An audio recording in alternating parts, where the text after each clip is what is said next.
अभी बात करते हैं मानवाधिकारों की। मानवाधिकार होते क्या है, कहां से आए हैं?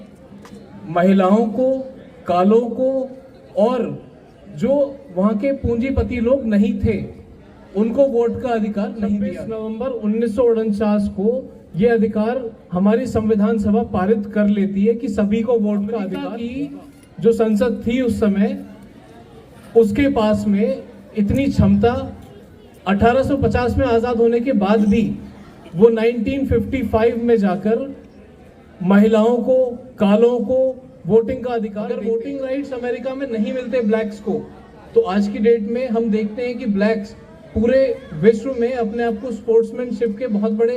तो पेरेंट्स, हमारे घर घर के पेरेंट्स, आपके सबके बच्चे स्कूल में पढ़ते हैं, लेकिन कौन जाके सवाल करता है कि मेरा बात कर रहे हैं बाबा साहेब अम्बेडकर बनने की, लेकिन शुरुआत यहाँ से, उनके अंदर ये समझदारी नहीं होती तो 1855 क्या 1955 क्या 2055 तक भी अपने राइट्स को असर्ट नहीं करता। किंग जैसे लोग और बहुत सारे समझदार लोग जो ब्लैक्स कम्युनिटी में पैदा हुए, उन्होंने पढ़ लिख कर उस देश में उनके अधिकारों को सुनिश्चित करने का काम किया।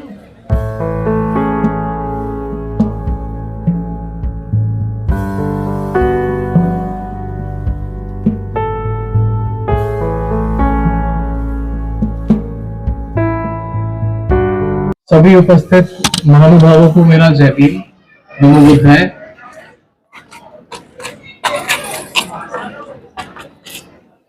बहुत सारी बातें हैं कहने के लिए, लेकिन मैं संक्षेप में बाबा साहेब अम्बेडकर पे अपनी बात को केंद्रित करके रखूंगा।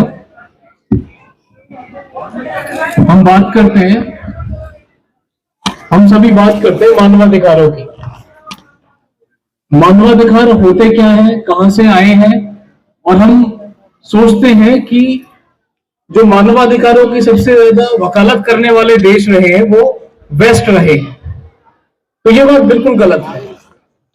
वो इसलिए गलत है कि हमारा देश 1947 में आजाद होता है, ब्रिटिशर्स से आजाद होता है 1947 में, और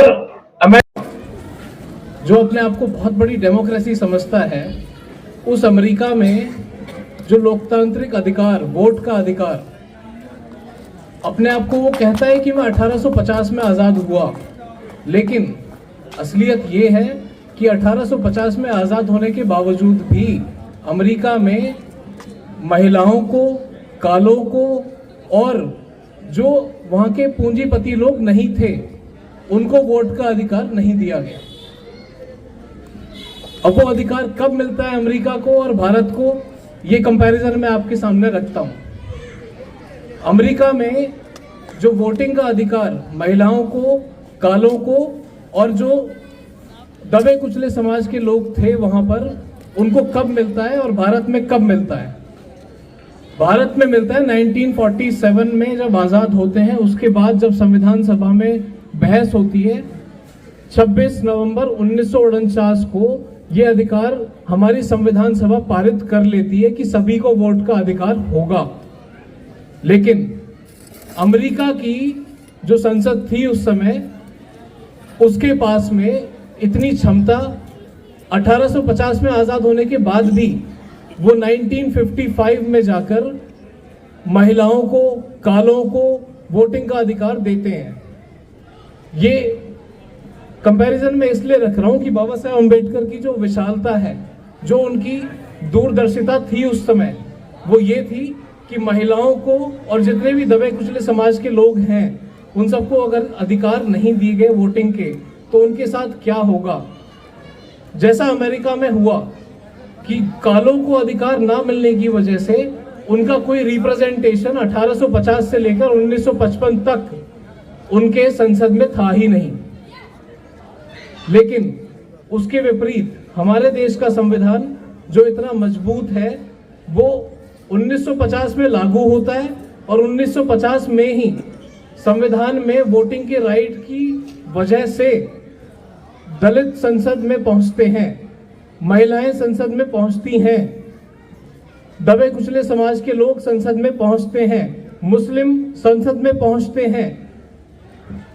बिना किसी भेदभाव के सभी को समानांतर वोटिंग का अधिकार बाबा साहेब अम्बेडकर की कलम से मिलता है। ये बाबा साहेब अम्बेडकर की ताकत थी उस समय।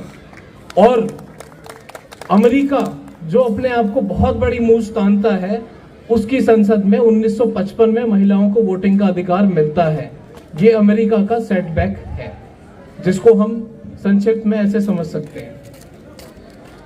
दूसरी बात कि अभी हम 75 साल की आजादी मना रहे हैं, जिसको लोग अमृत महोत्सव कह रहे हैं। अमृत महोत्सव में हम क्या मना रहे हैं? असलियत में हम क्या मना रहे हैं? हम अमृत महोत्सव में जो अमेरिका में हम अपने आप को कंपैरिजन करना चाहते हैं, अमेरिका में आज वोटिंग के अधिकार की वजह से वहां पर कमला हैरिस बनती हैं, ठीक है। नेक्स्ट, वहां पर एक सुप्रीम कोर्ट के जज भी बनते हैं। वो क्यों बनते हैं? क्योंकि वोटिंग के राइट्स उनको जब मिले उसके बाद में। लेकिन हमारे देश में हम क्या देखते हैं कि दलित या फिर शोषित वंचित समाज के लोग का प्रतिनिधित्व ना सुप्रीम कोर्ट में है, और उसका जो रेपरकशंस है वो सोसाइटी को देखने को मिलते हैं। कैसे? एक रविदास मंदिर है यहाँ पर तुगलकाबाद में, उस रविदास मंदिर के खिलाफ एक आदेश पारित होता है सुप्रीम कोर्ट के द्वारा। सुप्रीम कोर्ट क्या करता है? उस कमेटी के पिटीशन को खारिज करता है। क्यों खारिज करता है वो सुप्रीम कोर्ट बेहतर जानता है, लेकिन सुप्रीम कोर्ट उस 12 बीघा जमीन को 400 गज में समेट देता है, और आज भी उस मंदिर में एंट्री नहीं है, उस रविदास मंदिर में एंट्री नहीं है। तो अगर आपका प्रतिनिधित्व नहीं होता है तो उसका ये रेपरकशन सोसाइटी को देखने को मिलता है कि उनके धार्मिक स्थलों पर आक्षेप होता है, उनके सामाजिक अधिकारों पर आक्षेप होता है, उनके वोटिंग राइट्स को खत्म करने की बात करी जाती है। जब आपका मेन स्ट्रीम मीडिया हमारे देश का, जिसको हम so called main stream media कहते हैं, वो so called main stream media आपके रिप्रेजेंटेशन को नकारता है, जबकि आप भी इसी देश के वासी हैं, आपका भी रिप्रेजेंटेशन होना चाहिए, आपके मीडिया में होना चाहिए, लेकिन नहीं है। क्यों नहीं है? ताकि आपकी बात कोई वहां पे करे ही ना। जब आपकी बात ही नहीं होगी तो आपका काम कैसे होगा? हमारा काम क्या है? जब हमारे देश में हमारा रिप्रेजेंटेशन होगा, हमारा प्रतिनिधित्व होगा, तो हमारी बात रखने वाले, उसको लागू करने वाले लोग हमारे होंगे, तो हमारे लोगों को अधिकार मांगने नहीं पड़ेंगे, वो खुद छीन के लाएंगे वहां से। अगर हम लोग अपने प्रतिनिधित्व की एक योजनाबद्ध तरीके से अपने प्रतिनिधित्व को सुनिश्चित कर पाते हैं, तो हमारे संसद में, हमारे लोकतंत्र में हमारे अधिकार बचे हुए रहेंगे, जैसा मार्टिन लूथर किंग ने किया। मार्टिन लूथर किंग को हम लोग ब्लैक्स का एक बहुत बड़ा सम्राट मानते हैं। क्यों? क्योंकि उसने वो आंदोलन वहां पे चलाया, और उसी की वजह से वहां पर वोटिंग राइट्स लोगों को मिले।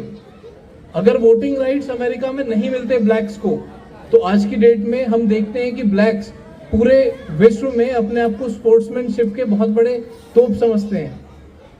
उनकी रिप्रेजेंटेशन स्पोर्ट्समैनशिप में बहुत ज्यादा है, लेकिन यहां पर उलट है, दलितों की स्पोर्ट्समैनशिप है ही नहीं, कोई टीम नहीं है, टीम में आपका रिप्रेजेंटेशन नहीं है।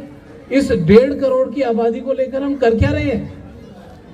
1.5 करोड़ की आबादी होने के बावजूद भी क्रिकेट में एक भी दलित व्यक्ति नहीं है आज की डेट में। कोई बास्केटबॉल की टीम में नहीं है, कोई कबड्डी की टीम में नहीं है, इक्का दुक्का मिस्टर चहल आ गए मात्र। तो ये जो अंडर रिप्रेजेंटेशन है, अब एक वाक्य आपको सुनाता हूं स्कूल टाइम का। हमारी एक टीचर थी, उन्होंने 4 बच्चों की टीम को भेजा प्रेसिडेंशियल एड्रेस को सुनने के लिए। वो सभा हुई थी विज्ञान भवन में। विज्ञान भवन में क्या होता है कि हमारे प्रेसिडेंट उस टाइम पे एपीजे अब्दुल कलाम साहब थे, उनकी एक मीटिंग बुलाई गई थी, उनकी एक सभा बुलाई गई थी, उनमें स्कूल से बच्चों को बुलाया गया था। तो मेजॉरिटी ऑफ द जो बच्चे वहां पर गए थे, जो मैक्सिमम बच्चे वहां पर गए थे, वो स्कूल की क्लास टीचर्स ने चुनकर भेजे थे। और मैं उस समय तो समझ नहीं पाया कि ये समस्या क्या है, कि भाई मिस्टर शर्मा ही जाएंगे, मिस्टर पांडे जाएंगे, मिस्टर ठाकुर जाएंगे, why not mister Gautam will go there? क्यों? ये समझ में आता है जब हम आज की डेट में देश की व्यवस्था को देखते हैं कि रिप्रेजेंटेशन ना हो, लीडरशिप रोल्स हमारे देश के समाज के लोगों को ना मिले, इसलिए वो स्कूल से शुरू करते हैं इस बात को। आप स्कूल्स की मैगजीन्स उठाकर देखिए, उनमें आपको दिखेगा कि mister Sharma, Pandey, Thakur and all, उन सबको वो लोग रिप्रेजेंटेशन के तौर पर अपने स्कूल से भेजते हैं बाहर। लेकिन हमारे बच्चों को जब बचपन से ही उनके उस जो उनकी भ्रूण अवस्था है, जो उनकी शैल्य अवस्था है, उस अवस्था में उनको अगर रिप्रेजेंटेशन नहीं दे रहे हैं तो इसका मतलब क्या है? वो आपके रिप्रेजेंटेशन को नकार रहे हैं। और जब तक हमारे पेरेंट्स, हमारे घर घर के पेरेंट्स, आपके सबके बच्चे स्कूल में पढ़ते हैं, लेकिन कौन जाके सवाल करता है कि मेरा बेटा क्या कर रहा है? ये आप सबकी जिम्मेदारी बनती है। हम सबकी जिम्मेदारी ये बनती है कि हम जाने कि हमारा बच्चा स्कूल में जाकर उसको रिप्रेजेंटेशन मिल रहा है या नहीं मिल रहा है। और अगर नहीं मिल रहा है तो स्कूल के टीचर से सवाल करो, उनके प्रिंसिपल से सवाल करो, क्योंकि शुरुआत तो यहीं से होनी है, तब जाके हम ये बन सकते हैं। अगर हम लोग यहीं पर खराबी कर रहे हैं तो इसका मतलब क्या है कि हम कहीं ना कहीं लैग कर रहे हैं। और जब तक बच्चों के ऊपर हम नजर नहीं रखेंगे तो होगा क्या कि एपीजे अब्दुल कलाम या बाबा साहेब अम्बेडकर ऐसे ही जन्म नहीं लेंगे। हम बात कर रहे हैं बाबा साहेब अम्बेडकर बनने की, लेकिन शुरुआत यहां से होती है। अगर ब्लैक्स के अंदर ये समझदारी नहीं होती तो वो 1855 क्या 1955 क्या 2055 तक भी अपने राइट्स को असर्ट नहीं कर पाते। अगर मार्टिन लूथर किंग जैसे लोग और बहुत सारे समझदार लोग जो ब्लैक्स कम्युनिटी में पैदा हुए, उन्होंने पढ़ लिख कर उस देश में उनके अधिकारों को सुनिश्चित करने का काम किया। हमारे देश में हम क्या कर रहे हैं? हम रिप्रेजेंटेशन तो चाहते हैं, लेकिन हम पहले फौज को तैयार नहीं कर रहे। एक बच्चा जब लीडरशिप रोल लेगा तभी वो समझ पाएगा कि हाँ, अगर मैं टीम का कैप्टन बनता हूं तो मैं क्या करूंगा, अगर मैं स्कूल का मॉनिटर बनता हूं तो मैं क्या करूंगा। अगर वो कल को प्रधानमंत्री बनता है तो उसे पता होगा ना वो क्या करेगा। उसे जब पता ही नहीं है कि लीडरशिप होती क्या है तो वो करेगा क्या। हम बच्चों को बहुत समझदारी से, सूझबूझ से उनकी बातों को सुने, उनकी बातों को समझें, ताकि उनके अंदर की जो नेतृत्व करने की क्षमता है हम उसको समझ पाएं और उनके नेतृत्व को निखारने के लिए हम काम कर पाएं। अगर बच्चा साइंटिस्ट बनता है तो हेड ऑफ द डिपार्टमेंट अगर मिस्टर शर्मा होंगे तो हमारे बच्चे को वो नेग्लेक्ट करेंगे, वो उसको ऐसी पोजीशन में रखेंगे कि उसकी लीडरशिप उभर ही ना पाए।